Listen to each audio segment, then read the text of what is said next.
Good morning, students. Myself, Anita Kanwar, TGT Science. Children, let us start with chapter 4 Materials, Metals, and Non Metals. Children, you are familiar with the number of materials like iron, aluminium, copper, etc. You must be observing a number of objects around you. As you are seeing in the table 4.1 given here, some objects are enlisted in it like iron, coal, sulfur, aluminium, copper, and in the second column you have to mention its appearance, whether the object is shiny or dull, and in the third column you have to mention the hardness of the object, whether it is very hard or it is not very hard. This is picture of sulfur crystal. This is also sulfur crystal. This is sulfur powder. This is also sulfur powder. Sulfur is found in two forms, crystalline form and in powdered form. Children, this is picture of coal. This is also coal. This is picture of aluminium utensils. This is also picture of aluminium utensils. This is picture of copper utensils. These are also copper utensils. Children, let us concentrate again on this table given here. So you have just now observed the pictures of iron objects. You have observed the picture of coal, sulfur, aluminium and copper. Now you can answer these questions very easily. You can tell about the appearance of these things. How is the appearance of iron object? Whether it is shiny or dull? It is shiny in appearance. If we talk about hardness of iron objects, is it very hard or not very hard? It is very hard. Now about coal object. Coal. How does it appear? It is dull or shiny? It is dull in appearance. Now what about hardness? It is not very hard. Now sulfur. How does it appear? It is also dull. And what about hardness? It is not very hard. Now next is aluminium. How does it appear? It is shiny in appearance, and in hardness it is very hard. Next is copper. It also appears shiny and it is also very hard. So can you name the materials which are metals? So children, we reach on conclusion here that the metallic objects are shiny in appearance and they are very hard. So this is one property of metal, that is, it is shiny in appearance and it is very hard. So the rest of the materials which are not shiny and not very hard, they all are non-metals. Can you name the non-metals in this list? It is coal and sulfur. Can you name the metals in this list? It is iron, aluminium and copper.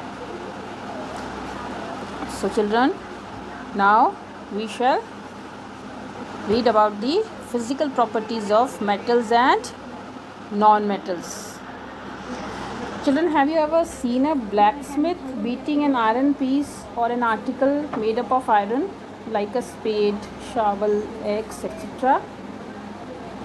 Have you ever observed? Do you find a change in the shape of these articles on beating? Yes.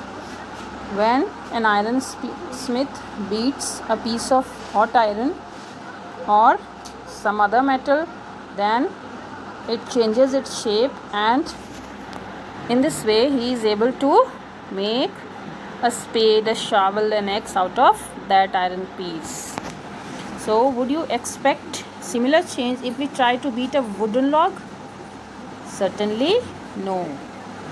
A wooden log would not get converted to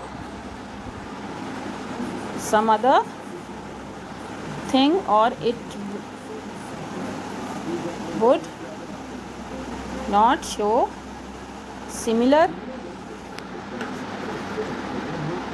property just like an iron piece. Now here an activity is given where you have to take an iron nail, a coal piece, a piece of thick aluminum wire, and a pencil lead. Now you have to beat all these things hard with a hammer. So you should carry out this activity in presence of some elder of your home. Don't get hurt.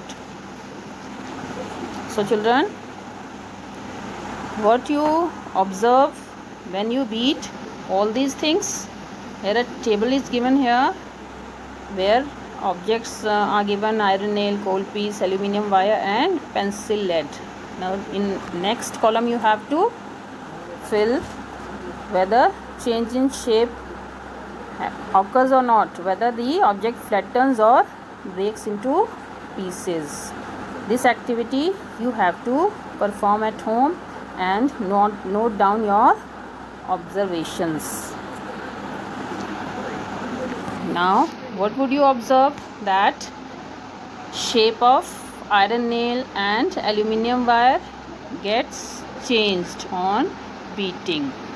When they are beaten harder, these can be changed into sheets. You might have seen silver foil used for decorating sweets. Look here, the picture of sweets covered with silver foil.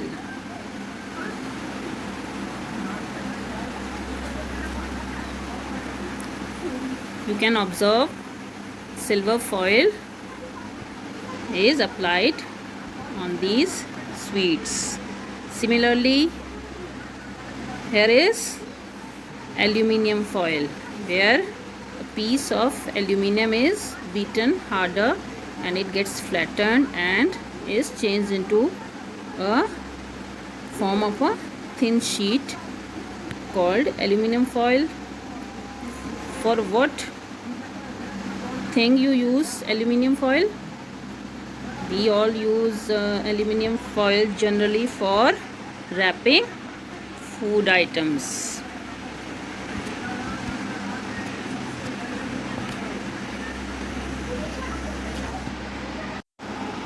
So children, the property of metals by which they can be beaten into thin sheets is called malleability, or metals are malleable in nature. This is a characteristic property of metals or a special property of metals. As you must have noticed that materials like coal and pencil do not show this property. When they are beaten hard, they break down into pieces. Now answer me one thing. Can you hold a hot metallic pan which is without a plastic or a wooden handle? Can you do this? Children, here you see a metallic pan. It is having a plastic handle. A pan with a wooden handle.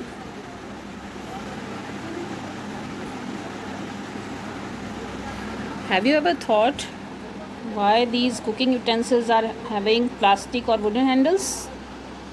What would happen if these utensils are having metallic handles?